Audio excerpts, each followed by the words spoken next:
আউযু বিল্লাহি মিনাশ শাইতানির রাজিম। বিসমিল্লাহির রহমানির রহিম। জাযাল্লাহু আন্না মুহাম্মাদাম মা হুয়া আহলু। আল্লাহুম্মা আল্লিমনা মা রাশিদু উমুরিনা ওয়া ইজনা মিন শুরুরি আনফুসিনা ওয়া মিন সাইয়্যাতিনা আমালিনা।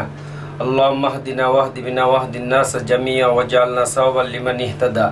আল্লাহুম্মা আনসুর মান নাসারা দীনা মুহাম্মাদিন সাল্লাল্লাহু আলাইহি ওয়াসাল্লাম ওয়াজআল মিনহুম। আল্লাহুম্মা আরযুকনা শাহাদাতান ফি সাবিলিকা মাউতান বিওয়ালিদি হাবিবিকা। লা ইলাহা ইল্লা আনতা সুবহানাকা ইন্নী কুনতু মিনাজ জালিমিন। লা ইলাহা ইল্লা আনতা সুবহানাকা ইন্নী কুনতু মিনাজ জালিমিন।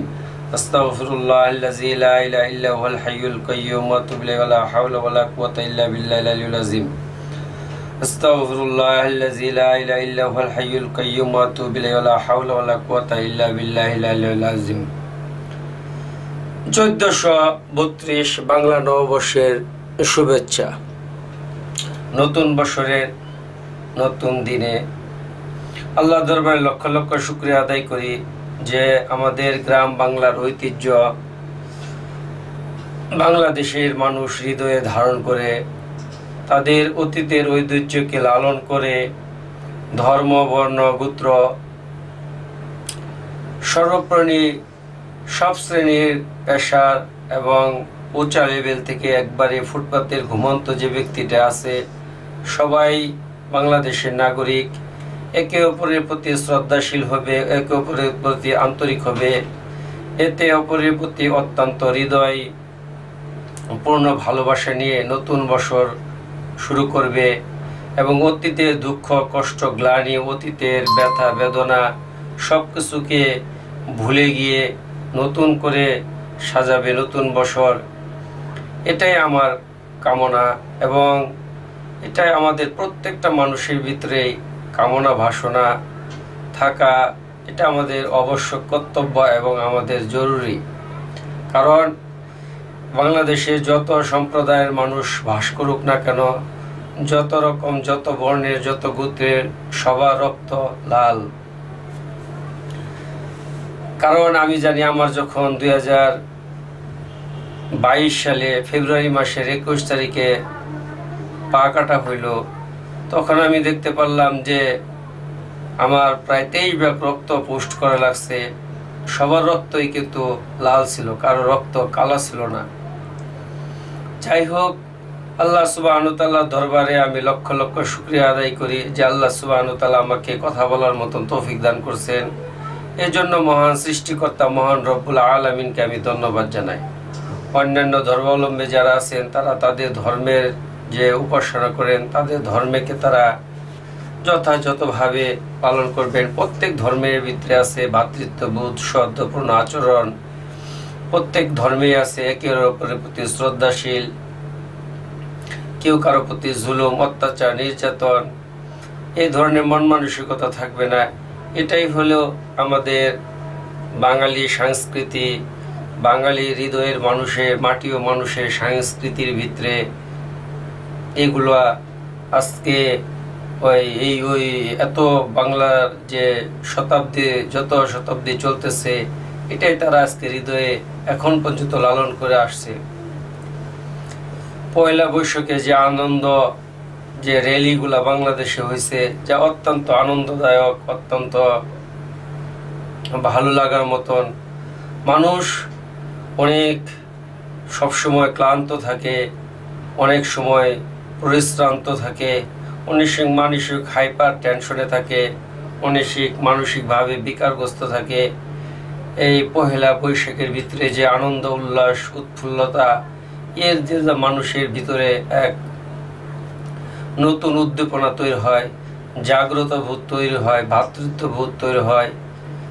তো আল্লাহ সুবহানাহু ওয়া তাআলার দরবারে আমরা শুকরিয়া আদায় করব যে আল্লাহ সুবহানাহু ওয়া তাআলা আমাদেরকে সবাইকে ভালো রাখুক এবং এই দেশটাকে আল্লাহ তাআলা তার অসীম নিয়ামত দিয়ে ভরপুর করে দেখ। এটাই আমার চাওয়া পাওয়া। এবং আমি এর সাথে সাথে এই কথাগুলো আমি বলবো, বাংলাদেশের যেই ধর্মেরই লোক হোক না কেন, যেই গোত্রেরই হোক না কেন, যে কওমেরই হোক না কেন, চাই সে কালো হোক, চাই সে ফর্সা হোক, চাই সে অনেক হাই লেভেলের হোক, চাই সে অনেক নিম্ন লেভেলের হোক, যে সমস্ত লোকেরা মানবাধিকার নিয়ে কাজ করে, মানবাধিকার সংস্থা, তাদের নিকট আমার এই কথা বলাগুলার উদ্দেশ্য হইল, যারা শারীরিক প্রতিবন্ধী, বাক প্রতিবন্ধী, যারা কানে কম শুনে, যারা চোখে দেখে না, যাদের দুটা হাত নাই, যাদের দুটা পা নাই, তাদের অনেক প্রতিকূল অবস্থার দিকে তাদেরকে যেতে হয়। সবসময় তারা বিভিন্ন ধরনের হয়েছে তাদের শারীরিক সমস্যার কারণে তারা শারীরিকভাবে তারা বিভিন্ন রকমের এই প্রবলেম তাদের ফেস করতে হয়। যেমন জোয়ার বাটা আসলে, আমাবস্যা পূর্ণিমার ভিতরে অনেক সময়, তারপরে আকাশে মেঘ ডাকলে তাদের শরীরের ভিতরে ব্যথা করে, বিভিন্ন রকম জ্বর আসে, অনেক ধরনের তাদেরকে মানে বিভিন্ন রকম পরিবেশের সাথেও মোকাবেলা করতে হয়, যেটা আল্লাহ প্রদত্ত। কেউ জন্ম থেকেই সে দুনিয়াতে অন্ধ হয়ে আসছে, কেউ জন্ম থেকে দুইটা পা নাই, কেউ জন্ম থেকেই তার দুইটা পা কুকরানো, কেউ দুনিয়াবিভাবে, কেউ পক্ষাঘাতের শিকার হয়ে তার হাত পায়ের অঙ্গহানি ঘটছে, কেউ রাস্তায় দুর্ঘটনায় ঘটার মাধ্যমে তার অঙ্গহানি ঘটছে, অথবা যে কোনো কারণবশত একটা কারেন্টের কাজ করতে গেছে, ওখান থেকে সে পড়ে গিয়ে ছিটকে পড়ে গিয়ে তার একটা অঙ্গহানি ঘটছে। তার যে অঙ্গহানিটা ঘটছে, এই অঙ্গহানির কারণে তাকে শারীরিক প্রতিবন্ধী হিসেবে সে যদি বিবেচনা করা হয় এবং বাংলাদেশ সরকার যদি তাকে জাস্টিফাই করার পরে দেখে যে সে শারীরিক প্রতিবন্ধী, তাহলে আমি মানবাধিকার সংস্থার যারা আছেন এবং বিশ্বের ভিতরে যারা মানবতা নিয়ে কাজ করতেছেন, তাদের প্রতি আমার উদারত আহ্বান থাকবো যে তারা যে কোনো জায়গাতেই থাকুক না কেন, যে কোনো প্রান্তেই থাকুক না কেন, এবং তারা যে কোনো দেশেই বাস করুক না কেন, যে সরকারি যে কোনো টাইমে থাকুক না কেন, আজকে হোক, কালকে হোক, 10 বছর পরে হোক, 15 বছর পরে হোক, নেক্সট প্রজন্ম থেকে নেক্সট প্রজন্ম, এরকম সৃষ্টিকর্তা যতদিন এই পৃথিবীর হায়াত প্রত্যেকটা এই ধরনের লোকদেরকে রাখবে, তাদের প্রতি যতটুকু পারা যায় সম্মান প্রদর্শন করা, রাষ্ট্রীয়ভাবে তাদেরকে একটা নিরাপত্তা দেওয়া। তারা বিভিন্ন রকমভাবে বৈষম্যের শিকার হয়, তারা পারস্পরিক কলহের জেরে তাদেরকে বৈষম্যের শিকার হইতে হয়। তাদের যদি সম্পত্তি থাকে, সম্পত্তির লোভের কারণে তাদেরকে বিভিন্ন ধরনের মাস্টার প্ল্যানের মাধ্যমে তাদেরকে হত্যার পরিকল্পনা করা হয়।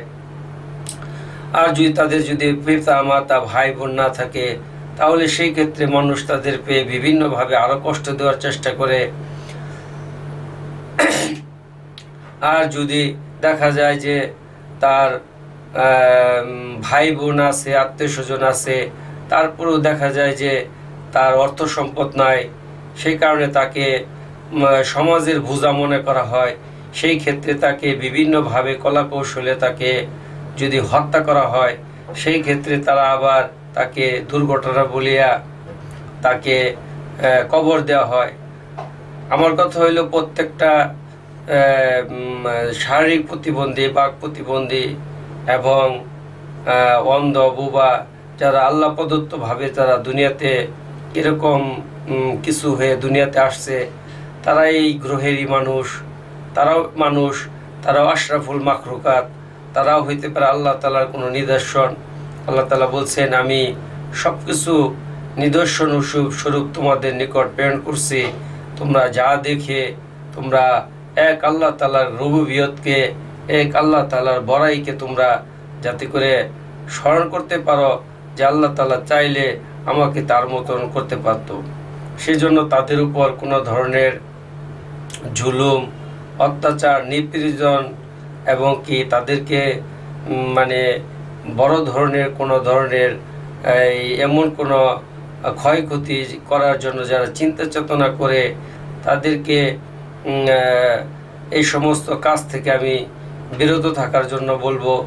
এবং মানবাধিকার সংস্থা এবং যে রাষ্ট্রে যে সরকারি থাকুক, বাংলাদেশের যে সময় যে সরকারি থাকুক না কেন, তাদের প্রতি বিশেষ নজর দেওয়া, এবং তারা যদি অল্প বয়স্ক হয় তাদেরকে যে কোনো কর্মসংস্থানের ব্যবস্থা করা দেওয়া, আর যদি তাদের ছেলেপিলে থাকে তাদের জন্য কিছু কর্মসংস্থান করার ব্যবস্থা করা। কারণ তারা মনের মতন করে জীবনযাপন করা তাদের জন্য অত্যন্ত কঠিন। তারা প্রতিটা মুহূর্ত, প্রতিটা সেকেন্ড, প্রতিটা দিন তাদের কাছে এক একটা বছরের মতন। তাদের নিকট প্রতিটা সময় অত্যন্ত ডিফিকাল্ট একটা সময় তারা পার করতে হয়। তো আল্লাহ সুবহানাহু ওয়া তাআলা এর ভিতর দিয়ে তাদেরকে আল্লাহ তাআলা রাখছেন। তাদের হায়াত যতদূর পর্যন্ত আছে তারা দুনিয়াতে ওই পর্যন্তই বাঁচবে। হায়াতের পরে তারা দুনিয়াতে থাকতে পারবে না। কিন্তু তাদেরকে যদি আজকে বিভিন্নভাবে কষ্ট দেওয়া হয়, তো তাদের এই কষ্টগুলোকে একমাত্র তারা আল্লাহ তাআলা ছাড়া পৃথিবীর কাউকে বলার মতন তাদের আর কোনো ভাষা নাই। সেজন্য মানবাধিকার সংস্থার লোকগুলা যারা মানবাধিকার নিয়ে কাজ করে, তারা মানুষকে রিসার্চ করে, মানুষের সাইকোলজি নিয়ে গবেষণা করার কারণে তারা এই জিনিসগুলা বেশি বুঝে, যার ফলে তারা এটার উপর গুরুত্ব দিবে।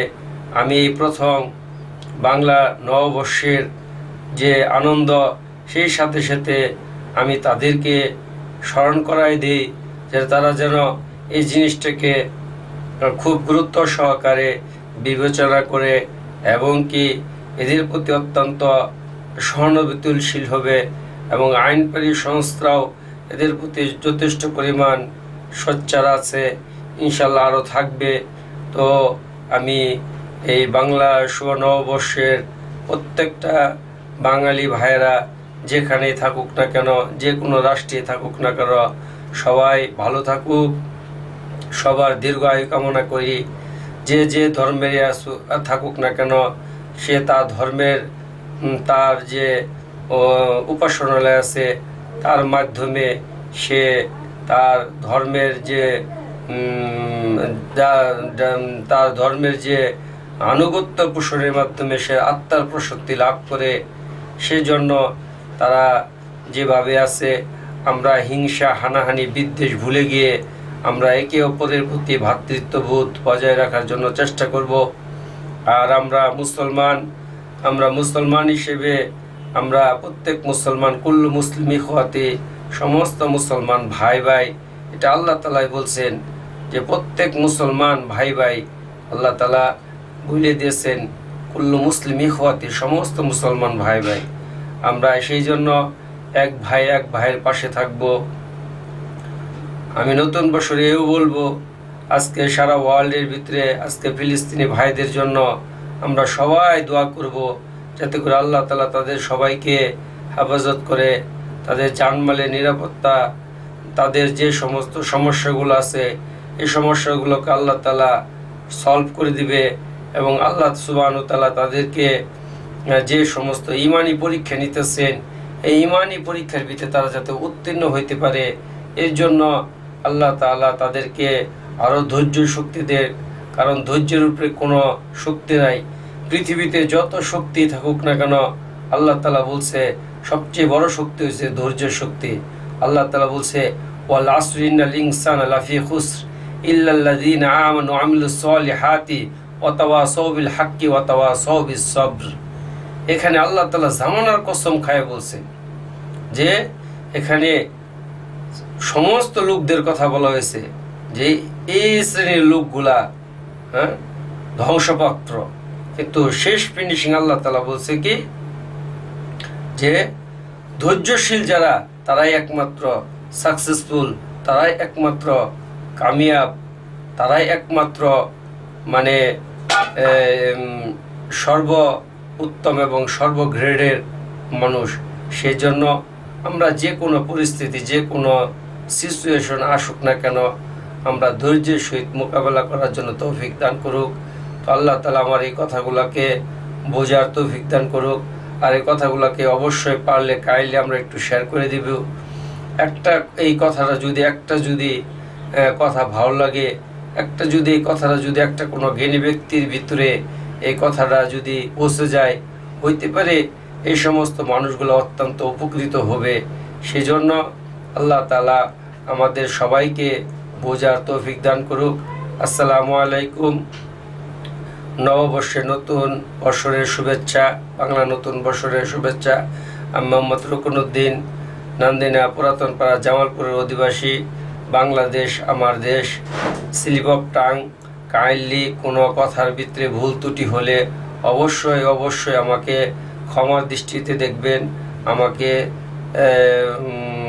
শুধরাই দিবেন এবং আমার এমডি রুকন ইউটিউব চ্যানেলটাকে অবশ্যই পাশে থাকা বেল আইকনটিকে ক্লিক করে দিবেন এবং যাতে আপনাদের প্রেরণার মাধ্যমে আমি যাতে করে শারীরিক প্রতিবন্ধী এদের নিয়ে আমি কিছু কথা বলতে পারি সবসময়, কারণ আমি এদের কষ্টগুলোকে আমি বুঝি, যেহেতু যতটুকু আমার সম্ভব বোঝা আমি বুঝি। আমার চেয়ে যারা অনেক আছে, যাদের 2 হাত আছে, 2 পা আছে, অনেক